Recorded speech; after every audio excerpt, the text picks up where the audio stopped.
Fitland by Sandra. Podcast pre ženy, ktoré chcú schudnúť bez extrémov. Ak si myslíš, že čím menej budeš jesť, tým rýchlejšie schudneš, možno práve preto sa ti nedarí. A možno ťa dnes prekvapím, ale za tie roky som stretla oveľa viac žien, ktoré jedli príliš málo, ako žien, ktoré jedli príliš veľa. A práve o tom bude dnešná epizóda. Po dnešnej epizóde budete presne vedieť 3 veci. Prečo príliš málo jedla môže byť problém? Prečo sa nemusíte bať jedla? A ako sa na stravu začať pozerať úplne inak? Takže čaute kočky a vítajte pri druhom diele série Chudnutie pre začiatočníkov.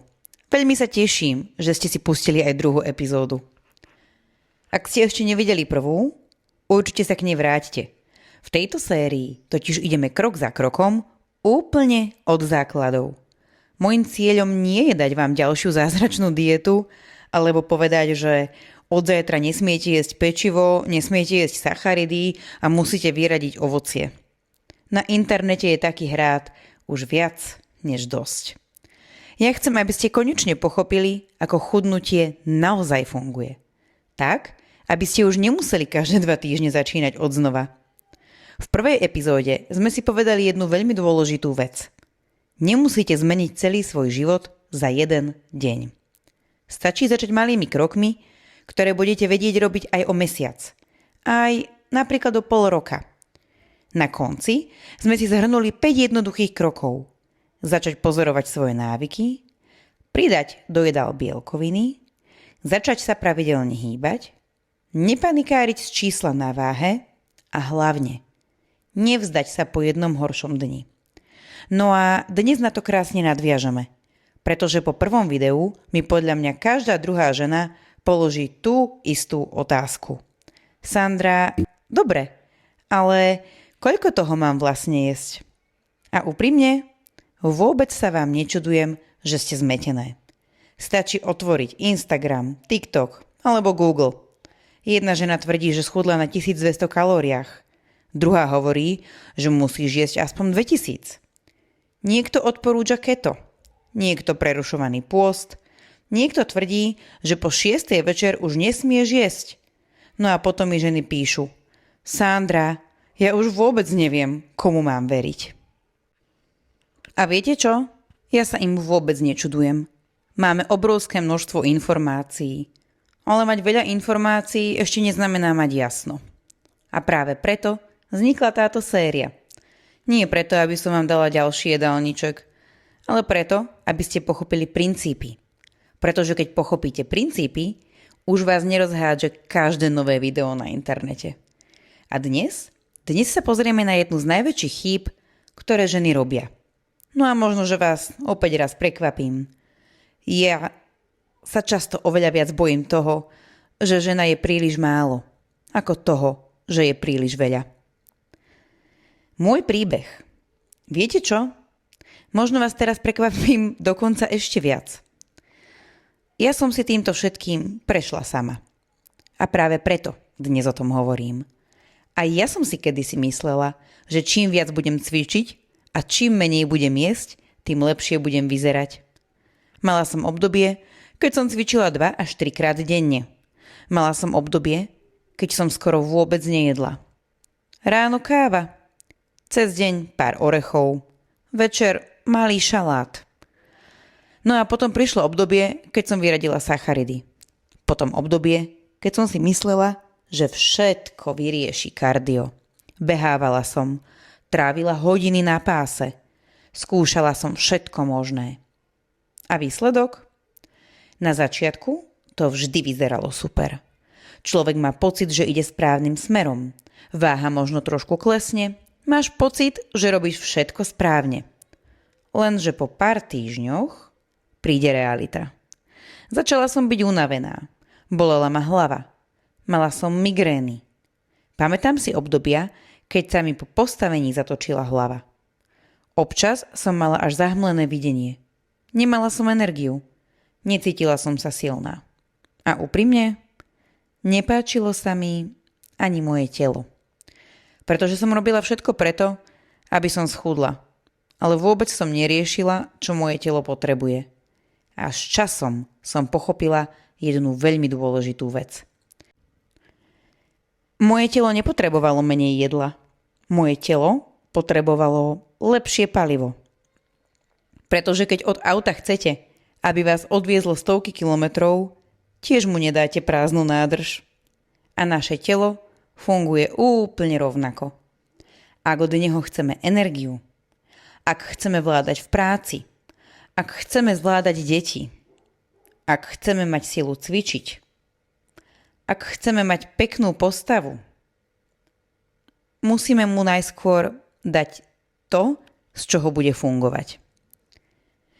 Dnes sa na to všetko už pozerám úplne inak. Mojím cieľom už vôbec nie je byť čo najľahšia. Mojím cieľom je mať silné a zdravé telo. A paradoxne práve vtedy, keď som prestala svoje telo trestať a začala som ho správne vyživovať, začalo vyzerať najlepšie. Pretože som presvedčená o jednej veci. Silné a zdravé telo je krásne telo. Nie preto, že je dokonalé, ale preto, že funguje. Možno vám pomôže ešte jedno prirovnanie. Predstavte si krásny kvet. Môžete mu kúpiť ten najlepší kvetináč. Môžete ho pravidelne prihnojovať. Ale ak ho nebudete polievať, nikdy nebude krásne kvitnúť. A presne tak je to aj s našim telom. Nestačí len viac cvičiť, nestačí len menej jesť, nestačí len vyradiť sladké. Naše telo potrebuje vodu, potrebuje živiny, potrebuje energiu. A až potom môže robiť všetko to, čo od neho očakávame. Presne toto, čo som vám opísala na mojom príbehu, vidím aj u mojich klientok. Spomenula som si na jednu z nich. Nazvime ju Ľudská. Keď ku mne prišla, povedala mi úplne úprimne: Sandri, ja som strašne unavená. Neviem, či to zvládnem. Vôbec nemám energiu. Popri práci, deťoch a domácnosti ledva fungujem. Neviem si predstaviť, že by som mala ešte cvičiť, dodržiavať jedálniček a celé to zvládnuť. Ale v mojom tele sa už cítim zle a chcem s tým niečo spraviť. A viete, čo si veľa žien v takej chvíli myslí? Že potrebujú ešte viac zabrať. Ešte menej jesť, ešte viac kardia, ešte viac sa hecnúť. Ale ja som najskôr pozrela na jej jedálniček. A keď som ho videla, všetko mi bolo jasné. Ľudská nejedla vôbec veľa. Práve naopak. Jedla tak málo, že jej telu jednoducho chýbala energia. Pripravila som jej jedálniček. Nebolo tam nič extrémne. Úplne normálne jedlo. Raňajky, desiata, obed, olovrant, večera, dostatok bielkovín, normálne prílohy. No a viete, aká bola jej prvá reakcia? Fúha, Sandri, no to je strašne veľa jedla, veď ja toto nemôžem zjesť. Ja z toho určite priberiem.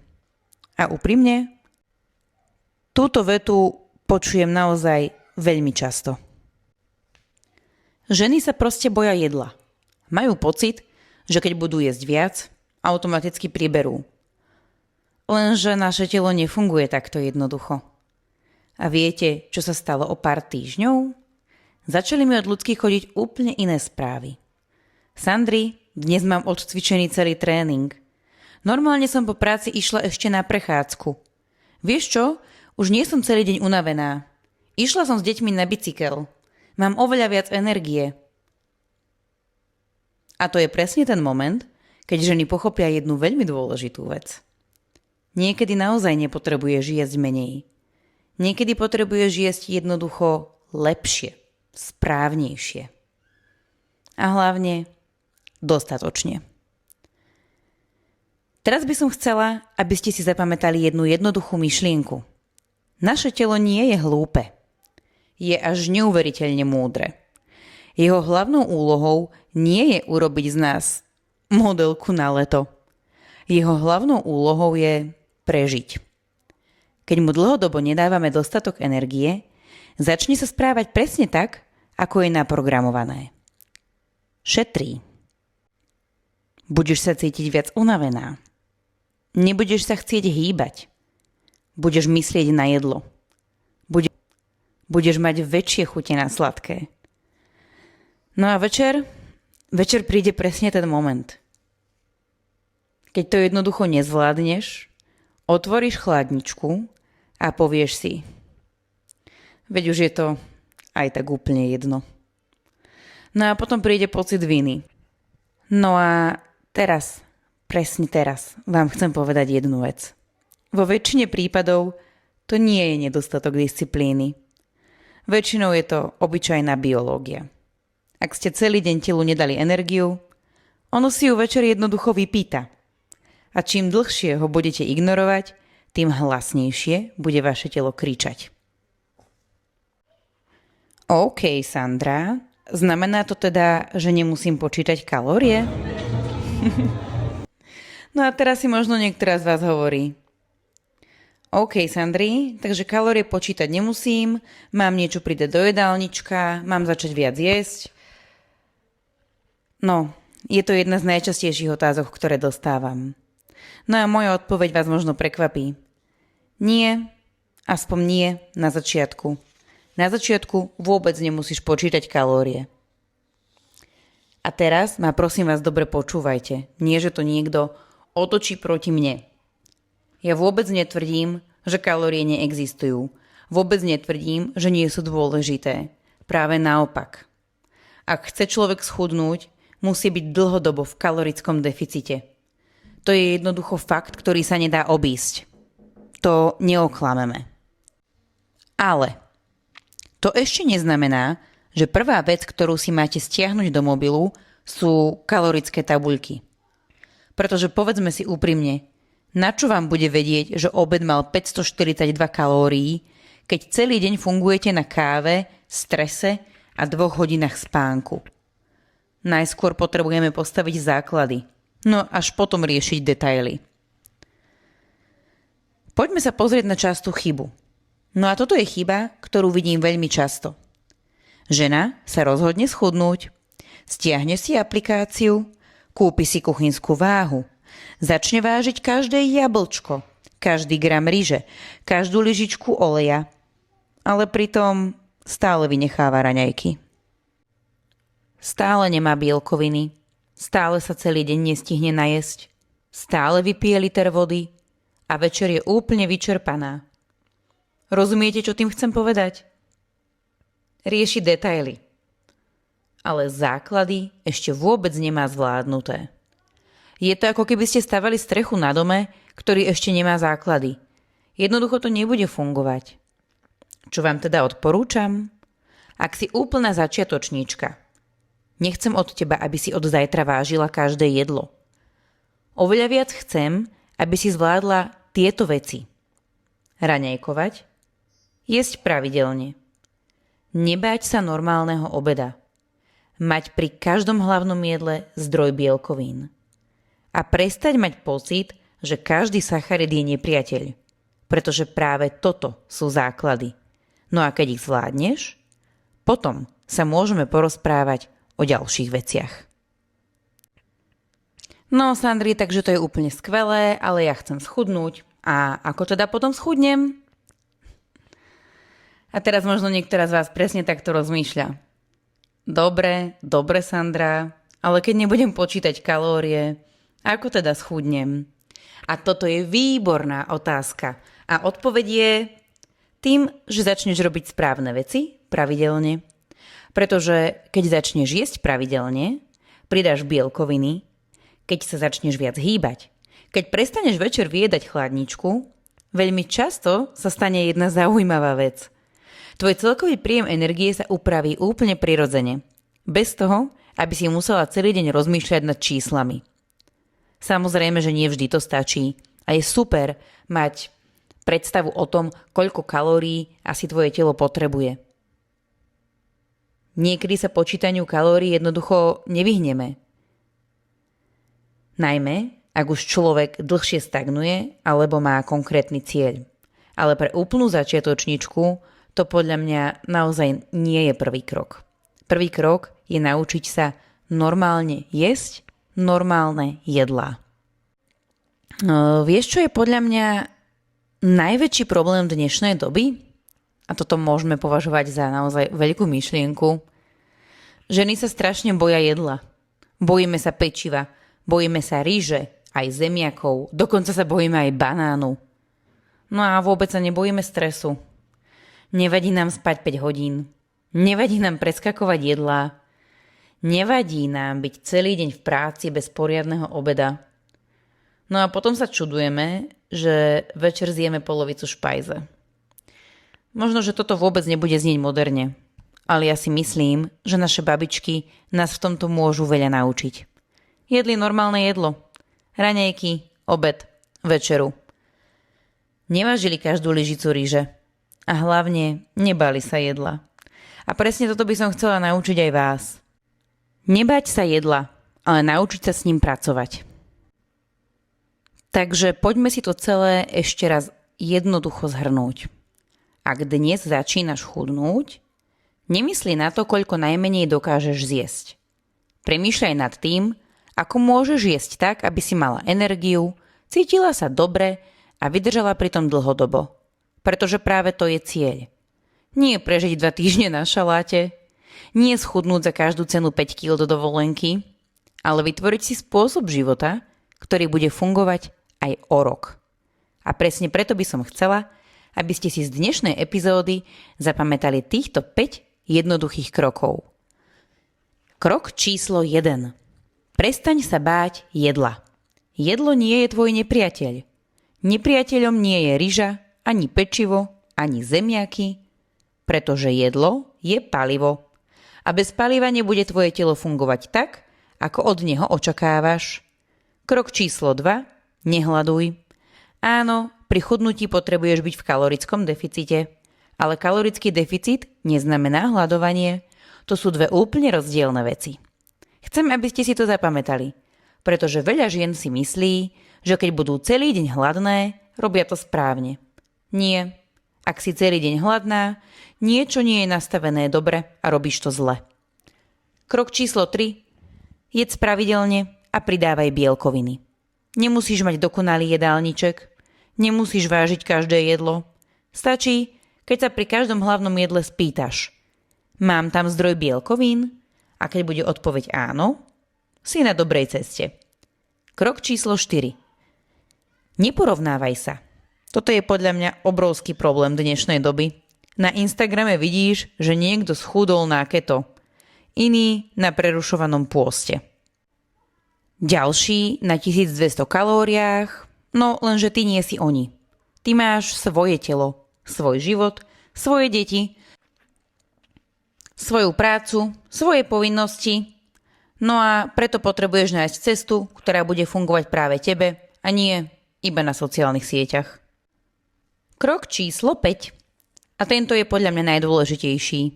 Nepýtaj sa už, ako môžem jesť čo najmenej. Prosím ťa, začni sa pýtať, ako môžem jesť tak, aby som mala energiu, cítila sa dobre a zároveň postupne chudla. To je otázka, ktorá ti zmení pohľad na chudnutie. Už nerieš potraviny, z ktorých sa chudne a potraviny, z ktorých sa priberá. Také neexistujú. Rieš, čo potrebuje moje telo? Ako mu to dám? Ktorú potravinu si mám dať, aby som dala telu to, čo naozaj potrebuje a vyživí ho?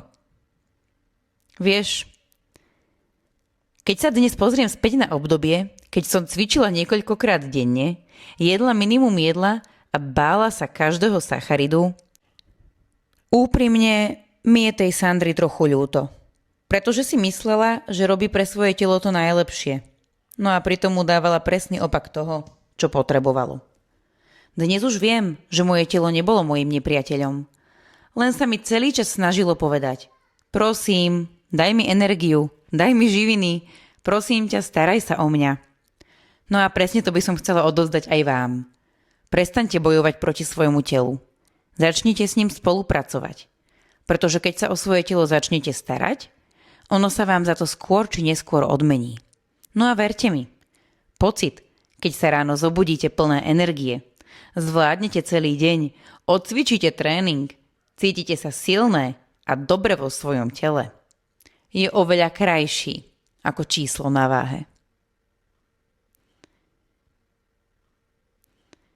A teraz už vieme jednu veľmi dôležitú vec. Nemusíte hladovať.